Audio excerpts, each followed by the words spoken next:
The UFO hearing saga has just begun, and I truly assess it's going to get wild based on intelligence I recently gathered that I'm going to share with you in this video. We're in for some fun times, y'all. I'd stock up on popcorn if I were you. I think that the hearings are one of the best mechanisms to help us get to the truth of the UFO enigma. They put pressure on the US government to be forthright about the UFO enigma, partly because the quality of the witnesses and questions will inevitably get better over time. And if these future hearings reveal truths that contradict what the US government wants us to understand about UFOs, that becomes a serious problem. And as these hearings heat up, the US government will either self-correct in their rhetoric and reporting, or they will contribute to an environment that makes them look like liars. The choice is theirs. The pressure will not relent. So far, we've had 2 UFO hearings, one on May 17th and one that just passed on April 19th, at least within the last 50 plus years, of course. According to the staffers of Representative Tim Burchett, the next hearing is estimated to happen this June. Here is an April 26th tweet from a reporter from the Roswell Daily Record. Breaking. Tim Burchett has confirmed to the Roswell Daily Record that House Oversight Committee hearings on UAP have been approved and details are being worked out. And journalist Alejandro Rojas responded to that tweet with, "If Burchett is asking questions, we are in for a wild ride." Now, Burchett is quite the character. He's gone on the record innumerable times in his harsh critique of the Pentagon regarding the UAP issue. For example, he stated that the military-industrial complex are clowns, that he doesn't trust the Pentagon and never has, and that there is a UFO cover-up indeed. The following clip is quite fascinating. It's from December of 2021. He was asked, what is it they don't want the public to know about UFOs? He responds by saying that he has a theory about that, and this is that theory. I think it's about control. They think once that they lose control of the issue, that could you imagine if this world was focused on one issue, looking at something like that, we could all come together on something? I think that would just disrupt the whole military-industrial complex, the religious-industrial complex, on down the line. It would just disrupt that whole chain. And they don't want it. They don't want it. They want control. They want secrets. They want it compartmentalized. So that's certainly an interesting theory. I think there might be some truth to that. He's obviously putting that theory through a very particular lens, but I think in a general way, some of the people dealing with this secrecy in the Pentagon, they don't want to bring it out because they don't want to change or influence the status quo, because that's unpredictable. The devil you know is better than the devil you don't know, as it were. But as far as disclosure having an impact on control and religion being impacted, I think everything would be impacted. I think it would make us all more skeptical, which is ironic, isn't it?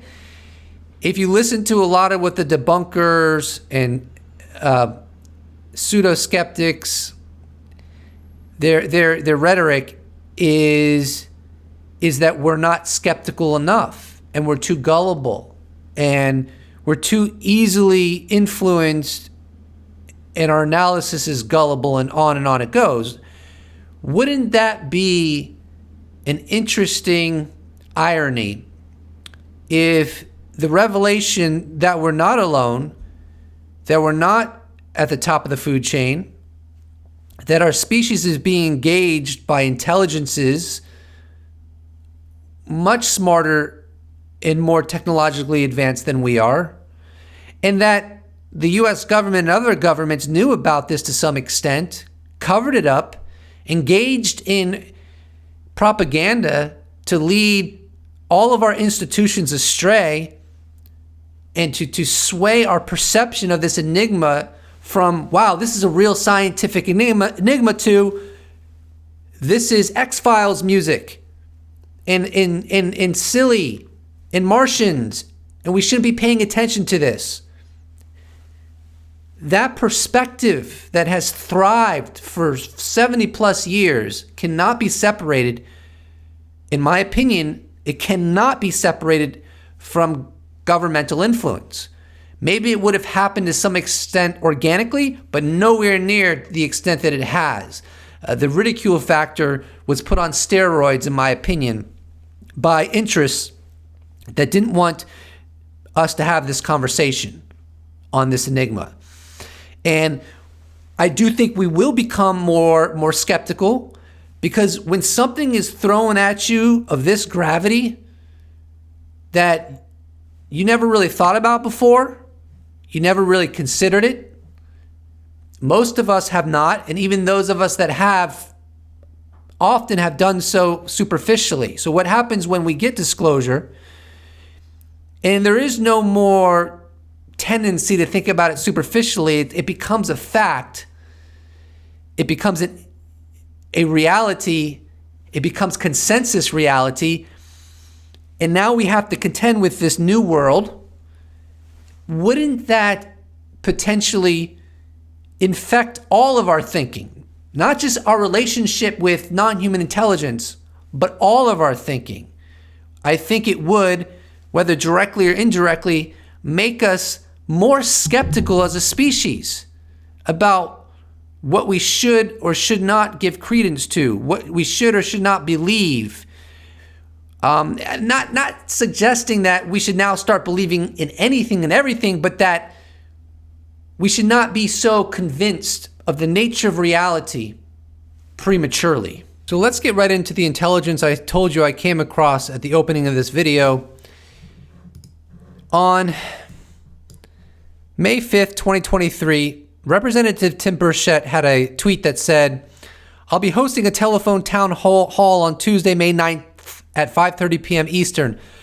Constituents can call in at 888-652-0384 and ask me about what I'm doing in Washington so that I can better serve you. I look forward to speaking with you about the issues you care about most." So Twitter user @BroDog42 actually called into this town hall meeting with Representative Tim Burchett and asked him about what's going on with him in the UFO issue. And he recorded Tim Burchett's response and played it on Twitter. And I'm going to play it for you right now. And this is the intelligence I was referencing that gives us some details about the planned upcoming UFO hearings that, from the sounds of it, are going to be absolute bombshells. Lewis is a buddy of mine. You may or may not know that. He's a very good friend of mine. And right now we're sort of in negotiations with the speaker. He's told me, and Chairman Comer has both told me that we will have hearings on this because they agree with me that it has been a cover-up. So Representative Tim Burchett says, we're sort of in negotiations with the speaker. I don't know who the speaker is. It's really late. I don't have time to do research into that. But then Burchett goes on to say, he's told me and Chairman Comer has both told me that we will be having hearings on this because they agree with me that it has been a cover-up. Now, Chairman Comer is James Comer, who is the chairman of the House Oversight Committee. And so he's a member of the Congress. And according to Representative Tim Burchett, James Comer also assesses there is a UFO cover-up. And that's really interesting. And we will continue with the audio, and I'll do a little bit of commentary where applicable. And I think in the first meeting it'd be very important that we have the pilots in there and just let them talk, because they have we've given them this opportunity so it won't put a blemish on their record. And so that's where we're going to be heading first, I think. And there'll probably be a series of hearings, I predict, because this will be it will be international news, I suspect. I agree with Representative Burchett. That is, if you get good enough witnesses to testify, potentially under oath, such as Commander David Fravor, just as an example, and he talks about the nature of the object and the sensor data that was collected, verifying the capabilities of the object. And you get other pilots to do this, and it's on national television. That, I think, would become international news. It would be a huge deal. And, that's why I say that this can get dangerous. I've said this in previous videos, because if the military personnel are saying one thing and giving us a clear understanding of UAP, but the U.S. government is officially telling us something else, leading us astray on the true nature of UAP, then who's going to look like the liars? It's going to be the U.S. government. It's not going to be the pilots, particularly because this has been going on for decades. It's not looking good for the U.S. government. There have been people coming out of the U.S. government, including military personnel, over many decades, saying this phenomena is real. But the U.S. government always seems to attempt to downplay it. Well, those efforts to downplay it in the midst of hearings with incredible witnesses is not really a viable path forward, in my opinion. And because we have, we've got these sightings, and they're in military installations, and we've had, as of last count, officially, we've had over 13 near misses with our aircraft, and to have something in our airspace that we do not control and we do not know where it's from, whether foreign or elsewhere, it is to me is very telling. And the fact that this country has continued to not trust its people and not put out the truth when they do have the truth, to me is kind of scary. So, we're going to keep pushing it, and I'm not going to give up on it until they run me out of here. But I really do appreciate that. Oddly enough, that's probably one of the things I get the most flack over. But if you poll the populace, it polls pretty high. So it's across the board, too. People don't trust the government. They like to know what's going on with this thing, because it's past the stage of being a phenomena. It's actually it's just well known. We have physicists and scientists and Navy pilots and Air Force pilots who swear they've encountered something. So we're going to get on it. And thank you for that question. The house of cards is falling, baby. So Representative Tim Burchett said he suspects there will be a series of hearings, but they're going to start with the pilots, like David Fravor, Alex Dietrich, Ryan Graves, who knows who else. And you have to understand, these pilots, they understand the fidelity of the data that was collected along with their encounters. This is not exclusively witness testimony. They understand it, they understand how good it is, and that will be part of their testimony. So, and this is a component that the previous hearings were not really broaching. Like Dr. Sean Kirkpatrick, and maybe it's because he wasn't asked good enough questions. I'm not trying to blame anybody, but like, if I would love to know, I would love to say, Dr. Sean Kirkpatrick, how high is the fidelity data on the Tic Tac from the USS Nimitz UFO event series? How many radars recorded the movements of the Tic Tac? How much do those various radars corroborate?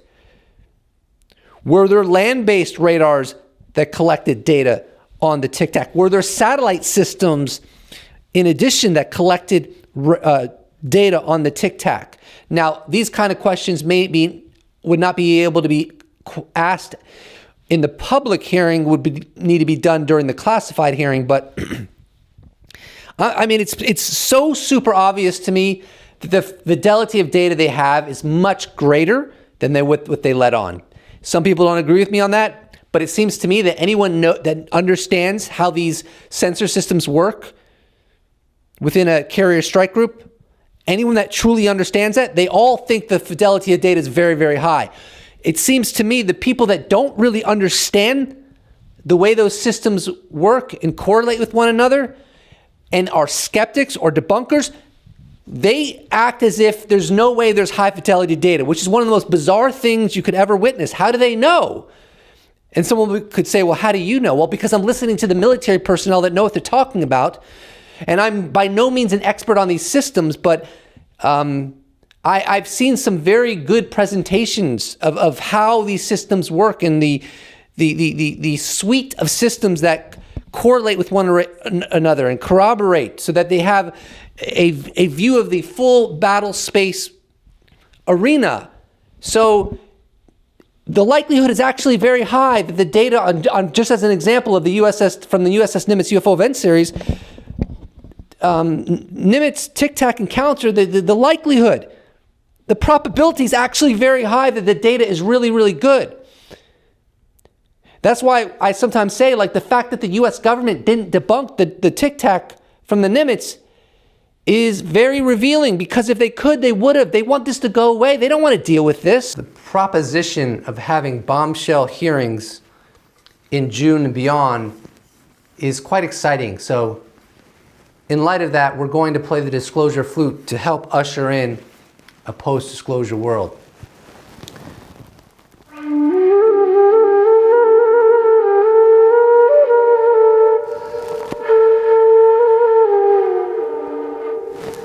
So look, I wrote the article on Medium, "The next few years will determine UFO truth."